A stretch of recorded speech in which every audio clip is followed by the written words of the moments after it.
Selamat datang di Pandora Podcast Andalan Pandora.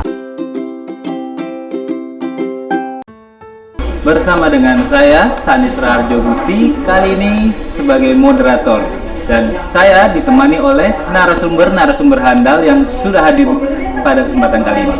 Yang pertama saya perkenalkan Bapak Arif Budi Nugroho selaku penyuluh ahli Madya KPP Badora, dan yang kedua ada Bapak Slamet Wahyudi sebagai penyuluh ahli muda KPP Badora. Kayaknya sudah terkenal kita Mas Anies belum ya? Makanya perlu kenalkan ya Mas Yudi ya. Oke. Jadi pada kesempatan podcast kali ini kita akan membahas tentang instrumen investasi untuk program pengungkapan sukarela, di mana kawan pajak apabila mengikuti PPS dan menggunakan tarif terendah yaitu 6% dan 12%, maka memiliki kewajiban untuk menginvestasikannya di surat berharga negara, renewable energy, dan hilirisasi. Gitu. Sebelum melangkah lebih jauh nih, aku ingin menanyakan kepada Pak Arif nih, bisa diingetin lagi nggak Pak latar belakang dan manfaat dari program pengungkapan sukarela nih Pak? Baik Mas Anies, kawan pajak, berjumpa lagi kita di podcast Pandora, podcast andalan KPP Badora. Ya, baik kawan pajak, mungkin sebelum kita mulai pembahasan kita, Mas Anies, mungkin perlu kita sampaikan ya bahwa kawan pajak ketika kita ngambil atau take video ini mungkin batas waktu PPS kita tinggal menghitung hari ya. Jadi kenapa kita pilih materi terkait instrumen investasi terkait PPS, karena ini satu, jika kawan pajak merasa wah kok belum tertantang barangkali ya untuk ikut PPS padahal secara kementerian seharusnya ikut, maka kita akan sampaikan instrumen investasi yang begitu menarik sehingga nanti kawan pajak bisa ikut ya di dalam program PPS. Itu yang pertama. Kemudian yang kedua, tadi sudah sampaikan Mas Anies ya, untuk kawan pajak yang sudah ikut PPS dengan menggunakan tarif yang rendah ya, ada kewajiban investasi ya di dalam salah satunya di SBN. Nah, kita akan sampaikan ya bentuk atau portfolio SBN apa saja, apa keuntungannya yang kita bisa ambil manfaat dari sana. Mungkin itu latar belakang kita mengadakan podcast hari ini dengan tema adalah instrumen investasi terkait program pengungkapan sukarela. Ya. Baik, terima kasih Pak Arif. Nah, saya coba menanyakan ke sebelahnya Pak Arif nih, Mas Yudi. Mas Yudi, diingetin lagi dong buat kawan pajak tarif PPS itu ada apa aja nih? Kan ada kebijakan 1, ada kebijakan 2. Ya. Silakan Mas. Terima kasih Mas Sanis, ini baik sekali pertanyaannya ya. Bagi kawan pajak yang mau ikut program pengungkapan sukarela ini, mungkin bisa kami ingatkan bahwa tarif dari PPS ini ada 2, yaitu kebijakan 1, yaitu yang pernah mengikuti tax amnesty. Ada 3 lapisan di sini tarif. Yang pertama yaitu 11% atas aset yang dideklarasikan di luar negeri. Kemudian yang kedua adalah 8% atas aset yang direpatriasi di dalam negeri. Kemudian ada 6%, tarif 6%, yaitu tarif terendah atas aset repatriasi dan harta dalam negeri yang diinvestasikan dalam SBN, hilirisasi atau energi yang terbarukan. Kemudian untuk kebijakan 2 yang diikuti oleh wajib pajak yang belum melaporkan SPT tahunan tahun 2016 sampai 2020 yang mungkin asetnya tertinggal di situ, bisa mengikuti tarif 3 lapisan juga. Jadi ada ditawarkan 3 lapisan. Di sini adalah 18% untuk harta yang dideklarasikan di luar negeri, kemudian 14% atas harta yang direpatriasi di dalam negeri dan harta dalam negeri, kemudian ada 12% atas harta yang repatriasi luar negeri dan harta dalam negeri yang diinvestasikan di SBN, hilirisasi maupun energi terbarukan. Mungkin itu Pak Sanis. Oke, baik, makasih Mas Yudi penjelasannya nih. Aku kasih waktu buat bernapas dulu nih Mas Yudi. Kayaknya ini canggung di depan kamera saya ini. Jadi kalau aku ulang lagi nih Mas Yudi, Ya. kebijakan 1 itu ada 3 tarif ya? Betul, semuanya. 8, 11, makanya gitu ya? Ya. Terus untuk yang kebijakan 2 itu 12, 14, 18. Betul. Oke, setelah kita mengetahui latar belakang dan tarifnya nih, aku mau coba tanya lagi nih ke Pak Arif, manfaatnya apa aja nih untuk mengikuti program pengungkapan sukarela ini Pak Arif? Baik, Mas Anis. Kawan pajak, memang program pengungkapan sukarela ikut grogi kita ya. Program PPS ini ya diadakan oleh pemerintah ya. Tujuannya adalah memberikan kesempatan ya bagi kita semua ya, apabila di tahun kemarin terdapat kewajiban pajak kita yang masih belum kita penuhi dengan sebenar-benarnya ya, sesuai dengan ketentuan berlaku, maka kita masih diberikan kesempatan ya dengan cara mengikuti program PPS ya. Dengan mengikuti program PPS dan kita mendapatkan surat keterangan keikutsertaan kita dalam program tersebut, maka bagi wajib pajak ya, bagi kawan pajak yang sudah pernah ikut TA ya, ikut program tax amnesty tahun 2016 kemarin, maka apabila ditemukan harta ya, kita tahu sanksinya cukup besar ya, maka dengan ikut program PPS ini maka sanksi sesuai pasal 843 Undang-Undang Tax Amnesty tadi kita tidak akan dikenakan. Kemudian yang kedua nih Mas Anis ya, terkait kebijakan 2. Jadi jika kawan pajak mengikuti PPS kebijakan 2, maka seluruh kewajiban perpajakan mulai tahun pajak 2016 sampai 2020 maka tidak akan ibaratnya apa ya, tidak akan dilihat lagi lah oleh DJP ya, karena kawan pajak sudah mengikuti program PPS di sini. Jadi intinya bisa tidur nyenyak lah kurang lebih seperti itu. Wah, jadi untung banget nih buat kawan pajak yang ikut program pengungkapan sukarela. Nah, setelah kawan pajak sudah mengikuti program pengungkapan sukarela, terus menggunakan tarif terendah, kan memiliki kewajiban untuk menginvestasikannya Pak ya? Iya. Nah, itu ada syarat-syaratnya nggak nih Pak Arif? Ya. Oke. Baik, terkait syarat-syarat ya untuk investasi, mungkin terkait yang paling harus kita ingat ya kan pajak terkait timeline waktunya ya.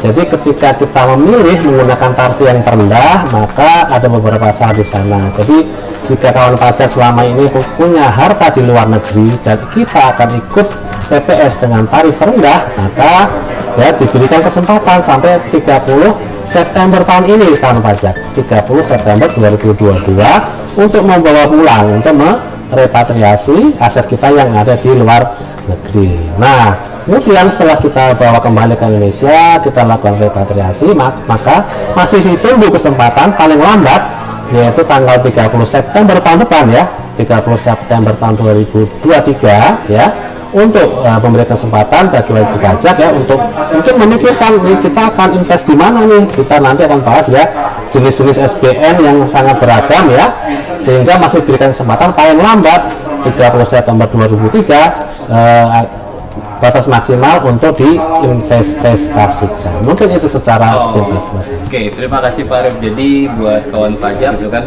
dalam memilih-milih investasi surat berharga negara ini ya, gitu kan, paling telatnya adalah tanggal 30 September. Paling telatnya adalah tanggal 30 September ya, 2023 yaitu ya, tahun depan. Ya. Tapi jika mulai hari ini sudah disiapkan Mas Anis. Sudah disiapkan. Karena sebenarnya pemerintah ya mulai Januari tahun ini, Januari 2023 sejak ya PPS pertama di launching sudah menerbitkan SPN ya khusus bagi peserta PPS saja. Jadi kalau kita nggak ke PPS, kita nggak bisa membeli SPN seri tersebut. Baik, terima kasih informasi tambahannya Pak Arif. Ya. Ini coba ke Mas Yudi lagi nih. Apa prinsip-prinsipnya dalam investasi di program pengungkapan sukarela ini Pak? Baik. Mas Yudi. Jadi prinsipnya diterbitkan SPN ini memang dalam rangka program PPS ini Pak. Okay. Itu sama saja dengan investasi lain. Kemudian untuk penerbitan SPN tersebut sendiri pun itu berkala, yaitu dimulai tahun 2022 sampai dengan tahun 2028. Kemudian wajib pajak pun itu bisa pindah ke bentuk lain investasi selama dia menganggap akan memperoleh keuntungan, tapi dengan ada syarat tertentu, Yaitu misalnya perpindahan ini minimal lebih dari 2 tahun. Kemudian perpindahan antara investasi ini harus maksimal 2 kali dan 1 kali dalam setahun. Itu syaratnya itu. Jadi kawan pajak yang berinvestasi di SBN ini gitu ya harus menginvestasikan dalam waktu 5 tahun nih. Betul, ya, dan betul. dalam waktu 5 tahun itu diperbolehkan Perpindahan investasinya. Jadi wajib pajak atau kawan pajak di sini misalnya pengen ada keuntungan atau melihat ada investasi lain memberikan keuntungan lebih, bisa pindah ke investasi lain. Jadi, tapi harus minimal setelah melewati 2 tahun. Wah, jadi setelah mendapatkan tarif lebih murah, yang paling murah gitu kan, 6 dan 12 gitu kan, juga bisa berinvestasi dan memperoleh cuan, Pak. Nah, ini yang penting. Jadi sesuai pilihan dari wajib pajak gitu. Oke. Nah, kalau terkait mekanisme investasinya seperti apa nih, Pak Arif? Iya, baik. Mungkin sebelum masuk ke mekanisme investasinya, Mas Anis ya, mungkin kawan pajak perlu ketahui ya bahwa tadi sampaikan oleh Mas Anis, jangka waktu kita ya investasi ini kita sudah masuk di instrumen SPN ya. Tadi sampaikan adalah 5 tahun. 5 tahun itu adalah batas minimal ya kawan pajak. Jadi silakan kalau kawan pajak akan memegang SPN tersebut lebih dari 5 tahun ya. Dalam program PPS ini pemerintah menerbitkan SPN dalam beberapa jenis ya. Ada yang bertenor 6 tahun, ada yang punya tenor 10 tahun, dan yang paling panjang adalah dengan tenor 20 tahun. Nah, di sana 5 tahun tadi ya, tadi sampaikan juga oleh Mas Yudi ya, itu batas minimal. Kalau kita mau 10 tahun boleh, 20 tahun juga boleh. Karena apa? Karena SPN di sini kan pajak ya, kan pajak nih yang investor nih ya, termasuk Mas Anis ya, pasti akan selalu memperhitungkan ya. Kalau memang SPN tadi siapa penerbitnya? Penerbitnya pemerintah. Jelas ya kalau kita belajar investasi di mana penerbit pemerintah, maka risikonya kalau boleh dibilang nol ya. Sepanjang negara Indonesia masih berdiri, maka pasti akan terbayarkan lah ya bunga yang harus dibayarkan, dan juga waktu jatuh tempo dibayarkan sebesar nominalnya. Nah, mungkin secara teknisnya Mas Anis ya, ketika kawan pajak ingin menginvestasikan ya harta yang diikutkan PPS dalam bentuk SPN tadi, langkah pertama yang bisa dilakukan adalah mendatangi dealer utama ya. Mendatangi dealer utama. Siapa dealer utama mungkin nanti bisa dijelaskan ya oleh teman-teman. Kemudian setelah kita datang ke dealer utama, nanti di sana kita akan ditemui oleh bagian ini ya, bagian tertentu. Kita akan diberikan penawaran beberapa alternatif, karena mungkin sekaligus kita sampaikan ya Mas Anis terkait jenis SPN tadi ya, terkait tenor, mungkin juga terkait ini pembayaran suku bunganya, ada yang 3 bulan, ada yang 6 bulan. Kemudian setelah kita berikan pilihan-pilihan, kemudian kita sudah setuju, maka terakhir kita settlement ya atau melalui dealer utama tersebut. Mungkin itu secara teknis ya, silakan Pak Sanis mungkin bisa menambahkan. Jadi kawan pajak misalnya pengen mengetahui lebih detail lagi, lebih jelas lagi, bisa mengunjungi websitenya Ditjen Pengelolaan Pembiayaan dan Resiko Departemen Keuangan atau Kementerian Keuangan. Silakan bagi kawan pajak yang pengen menggali lebih banyak lagi mengenai SBN, silahkan mengunjungi website tersebut. Oke. Ya. Terima kasih Mas Yudi tambahannya. Nah, kalau terkait harga SBN-nya kita bisa tahu gimana nih Mas Yudi? Atau Mas Yudi bisa menjelaskan? Untuk harga SPN sendiri itu sangat bergantung juga dengan beberapa faktor. Di sini ada tingkat suku bunga, tingkat suku bunga pasar ya, yang bisa. Kemudian yang kedua adalah bunga obligasi berjalan, dan ada faktor-faktor lain yang mempengaruhi. Jadi nanti misalnya wajib pajak di sini bisa bisa seperti tadi bilang, bisa berpindah misalnya ini, kok keuntungannya karena tingkat suku bunganya kok jadi rendah gini ya, atau dia melirik investasi lain yang lebih tinggi, kawan pajak bisa untuk berpindah investasi, tapi dengan syarat yaitu tadi harus melewati 2 tahun, masa 2 tahun itu. Jadi dia mengikuti harga pasar yang Betul, ada Pak ya. bunga suku. Ya. Oke. Nah, kalau sudah kita bahas mekanismenya, harganya ya kan, kita bisa lihat di DJPPR ya. Itu websitenya DJPPR. Nah, jenis-jenisnya apa aja nih? Mungkin Pak Arif bisa menambahkan? Ya. Jadi mungkin lebih condong ke karakteristik ya terkait SPN dalam rangka PPS ya Mas Anies ya. Oke. Mungkin sedikit mengulang juga kan pajak terkait tadi yang kita jelaskan ya, bahwa satu terkait jenisnya dalam SPN ini adalah termasuk dalam jenis interest bearing note ya, seperti yang kita ketahui dengan istilah obligasi dengan kupon rate yang fix, yang tertentu ya. Karena kalau kita bicara obligasi kan ada yang dengan kupon, ada yang tanpa kupon. Nah, dalam SPN ini adalah yang dengan kupon dan interestnya adalah sifatnya tetap. Itu yang pertama. Kemudian mata uang yang disediakan ya untuk SPN ini juga ada dua ya. Yang pertama dalam mata uang rupiah dan juga dengan mata uang dolar. Kemudian terkait tadi tenornya ya, ada yang 6 tahun tadi kita sudah sampaikan di awal, ada yang 10 tahun dan ada yang 20 tahun. Dan secara berkala nih Mas Anies dan kawan pajak ya, pemerintah akan terus menerbitkan sampai dengan tahun 2028. Karena tadi seperti sampaikan Mas Yudi ya, mungkin 2028 berarti berapa tahun dari sekarang? 5 tahun, tapi tenornya bisa 20 tahun berikutnya. Nah, kan pajak misalnya mungkin malah nanti ini suatu kesempatan ya bagi kawan pajak di mana orang lain yang BPS tidak bisa membeli SPN seri tersebut ya. Nah, ketika kita seri khusus ya, karena ketika kita mau beli SPN seri BPS ini, kita wajib untuk menyerahkan apa? Surat keterangan keikutsertaan kita di dalam program pengungkapan sukarela. Nah, tadi sampaikan Mas Yudi yang sangat menarik ya, kita sebagai investor ya, ketika nanti suku bunga pasar turun, pasti harga obligasi kita akan naik dan seterusnya. Maka di sana pemerintah memberikan kesempatan ya bagi peserta program BPS yang invest di SPN tadi untuk memperjualbelikan SPN, karena sifat SPN yang diterbitkan oleh pemerintah dalam program BPS ini sifatnya adalah tradable, bisa diperjualbelikan. Nah, syaratnya tadi di tahun pertama saja ya kawan pajak, jangan lupa harus tahan 2 tahun ya. Setelah itu tahun pajak selama 5 tahun masih bisa 2 kali lagi melakukan pengalihan, tapi tidak di tahun yang sama. Tetapi jika kawan pajak akan terus memegang di tahun ke-6, tahun ke-7, tahun ke-10, tahun 20, ya setelah lewat 5 tahun terserah kita semua, kita mau kapan jual belikan, sudah seperti halnya kita berinvestasi di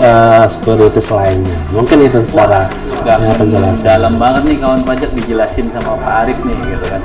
Nah, terkait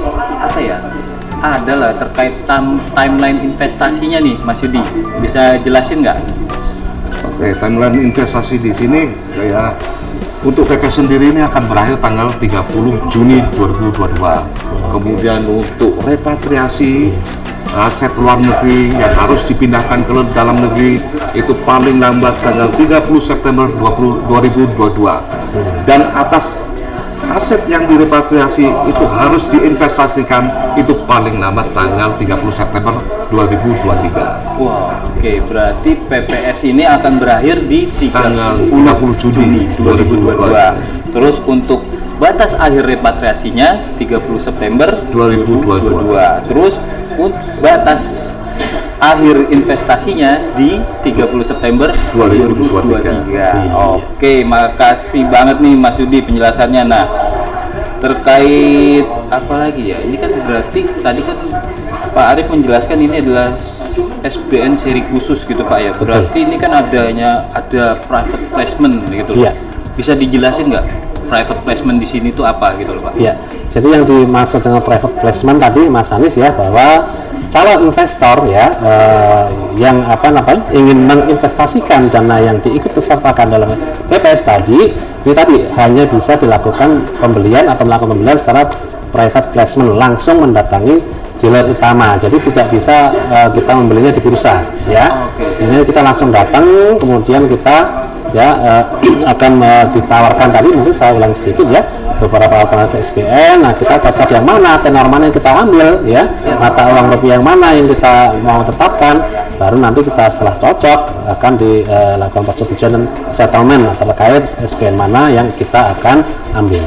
Mungkin itu secara garis besarnya Mas Anies terkait private placement. Ya, makasih Pak Arif penjelasannya. Nah, ini terkait tadi Pak Arif nih nyebut nih dealer utama katanya nih. Ini kawan pajak nih belum ngerti nih apa nih dealer utama gitu. Nah, bisa dijelasin dan apa aja nih Mas Yudi, dealer utama itu?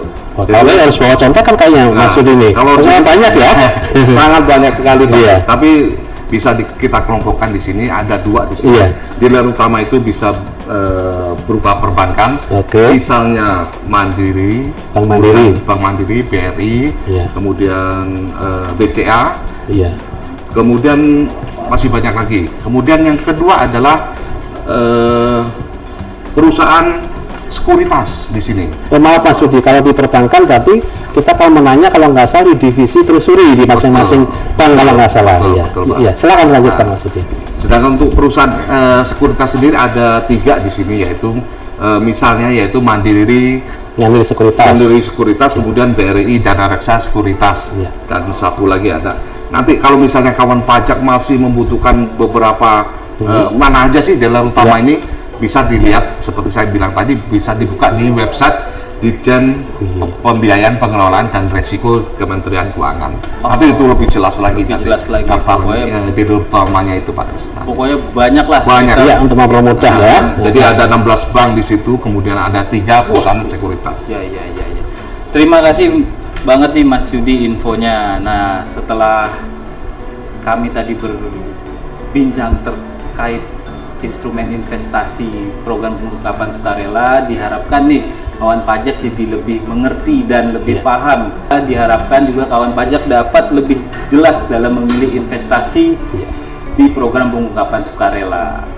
Baik kawan pajak, setelah kita mengikuti penjelasan terkait instrumen investasi untuk program pengungkapan sukarela ini, diharapkan bagi kawan pajak yang belum ikut program pengungkapan sukarela, silakan memilih tarif-tarif yang telah kita jelaskan tadi, dan bagi yang kawan pajak yang sudah menggunakan tarif terendah, silakan menginvestasikannya di instrumen investasi yang telah disampaikan tadi. Demikian podcast kali ini, Pandora Podcast Andalan Pandora. Sampai jumpa kawan pajak.